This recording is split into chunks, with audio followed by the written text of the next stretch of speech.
Greetings, friends, and welcome to the inaugural episode of the Shumate News Forum.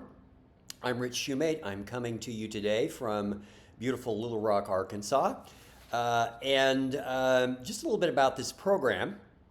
The idea here is that each week I'm going to provide what I hope to be a provocative and irreverent commentary on the news, international news, national news, and also adding some stuff about things that are going on here in Arkansas, which is where I live. So, in case you're wondering who is this dude and why has he popped up on my YouTube, I have been a journalist for many years, mostly covering politics, and I actually worked at CNN in Atlanta for 10 years. Back before it went off the cliff, and I think it will go even further off the cliff if the folks who got their mitts on CBS actually also get their mitts on CNN as well.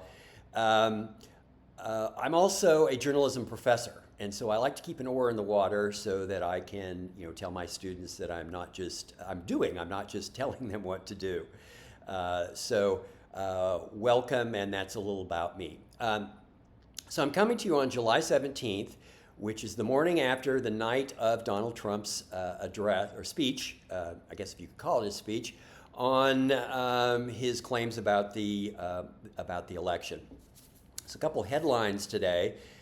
Trump sows doubt about election integrity 4 months out from the midterms, which I think summarizes what the point of this exercise was. Also, a Trump obsession that carries a cost for democracy. And I do believe there's a conversation to be had about the potential impact of this as we move forward actually into an election season. A couple of things I found noteworthy about the speech. First, that there was no mention at all of Russia, which is the country that has been most documented to actually want to interfere in our elections. No mention of Russia at all, which was telling. I think the assertion that China was trying to steal, whatever verb you want to use, voter data files, and that somehow this was nefarious, which ignores the fact that voter data files are actually public records.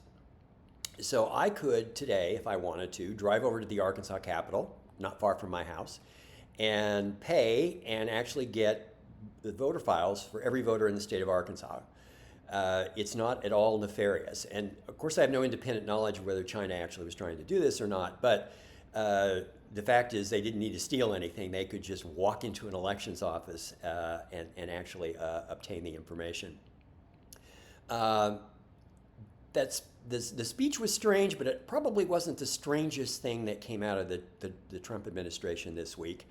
I think that honor goes to the Secretary of Defense, Pete Hegseth, who came out with a video in which he basically said he doesn't think men in the military have enough testosterone. And so they're going to start testing for low testosterone, and if you have low testosterone, you can get treatment for it. The irony of this, of course, is that giving someone testosterone is a gender-affirming treatment, which Pete Hegseth and the Trump administration are supposed to be against. But the thing I would wonder about if I were a member of the military would be the potential consequences if you take the test and they find out you have low T. Because remember, this is an administration, or the Defense Department under Hegseth has been openly hostile to the idea of women serving in the military. And he thwarted promotions of female officers. So I think if I were in the military, I'd think twice about getting tested for this and the potential ramifications for that, for doing so. But I think what was in the news this week that was more tragic and more disturbing was the resumption of ICE violence. And I say resumption advisedly because I don't know that it ever actually stopped, but it did become less noticeable after ICE left Minneapolis, or didn't leave Minneapolis, but they curtailed the operation that they were doing there. We had a man shot in Maine, a man shot in Texas. There was another case in Florida where someone was hit by a semi and killed as they were trying to get away from ICE. Um, and particularly in Maine, this has caused just an absolute uproar. And in addition to the Colombian immigrant who died in Maine, uh, the other person who was very harmed by this is Susan Collins' reelection campaign. We'll see whether the harm is fatal or not in November. But she is taking a lot of grief for this, mainly because she is the chairman of the Appropriations Committee that gave ICE a pile of money to conduct these operations. And frankly, she has not handled the criticism well and has probably made her problems even worse. So, if Democrats can ever find a candidate, settle on a candidate in Maine, then maybe we'll see how much damage was done to Susan Collins' future. Also in the news this week was the issue of data centers came up. In New York, the governor, Kathy Hochul, signed an executive order which put a moratorium on any new data centers, which is the first time that has been done at a statewide level in any state. Big tech is, of course, very concerned about this. We're in the middle of a couple of controversies about this here in central Arkansas. There are two data center projects proposed. One is in Little Rock and one is just outside of Little Rock in an area, and you won't be surprised to learn about the site selection for this, in an area where most of the residents are African American. The county government and the city government here approved these projects and tax breaks for these projects based on very sketchy information, not even really knowing who was actually going to end up running these data centers. And there has been a significant public backlash. The news this week here is that it turns out that one of the data center moratorium ordinances that has been proposed at the county level, that the author of that, one of our, what we call the county officials in Arkansas are called Justices of the Peace.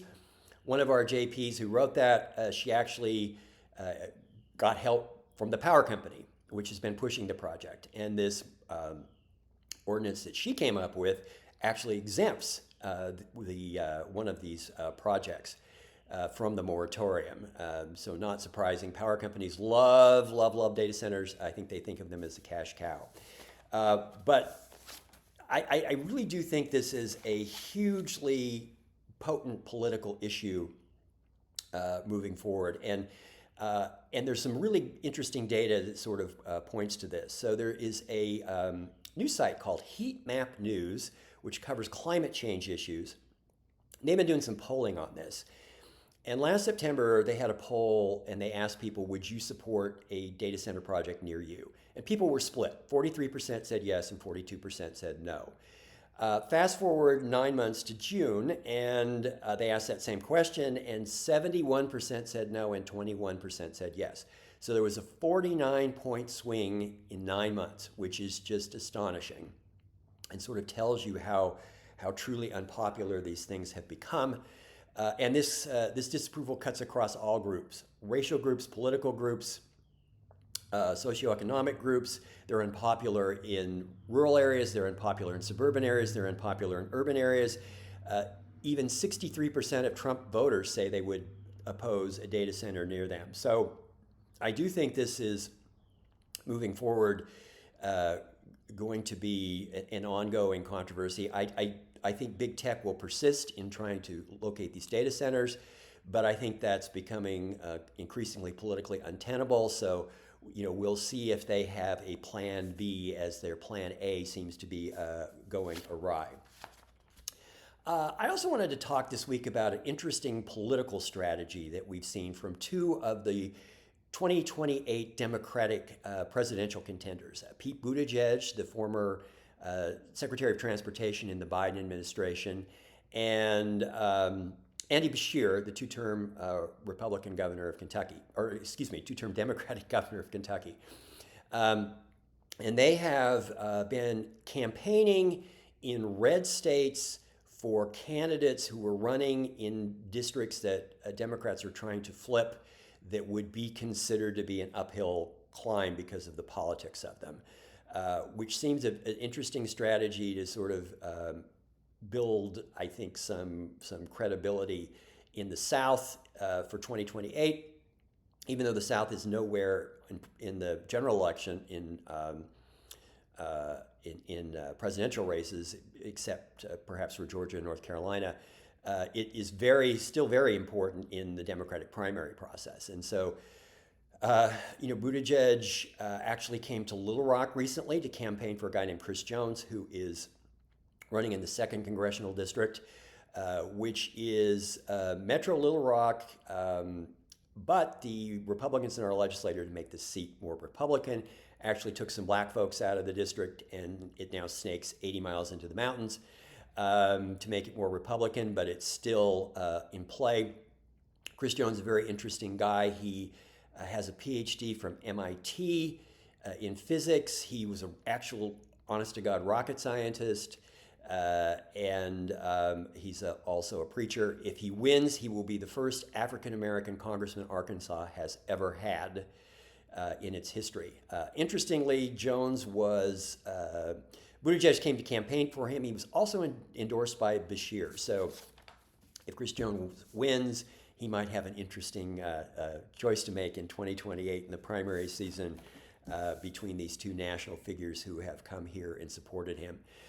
Beshear has been in the news for another reason this week because he has become sort of caught into the national parlor game of where's Mitch McConnell, the senator from Kentucky who has been ill and has not been seen and has basically disappeared for the past month.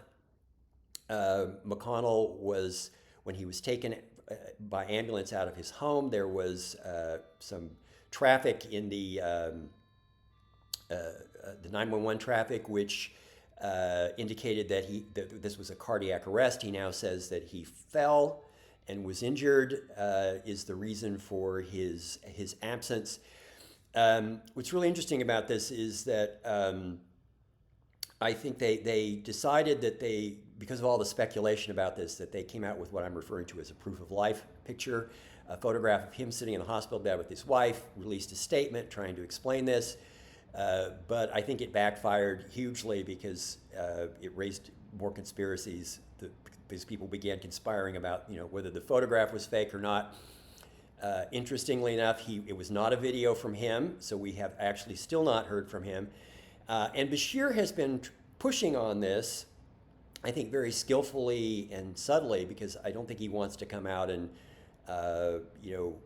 harshly criticize somebody who is obviously probably significantly ill. But he has been making the point that the people of Kentucky deserve to know what's going on. And one of the things he said this week was that if you had a job and you didn't show up to work for a month, you would probably call your boss and explain to your boss what was going on. And in this case, the McConnell's boss being the voters of Kentucky. So we'll sort of see what happens with that. A part of the political calculation around this is that in Kentucky, legislators changed the law so that Beshear doesn't get to appoint a senator in the event of a vacancy. There has to be a special election, but we're coming up against the deadline to actually have that special election in November. And so there's speculation that they're trying to hold off on disclosing what's actually going on with McConnell until after that deadline passes.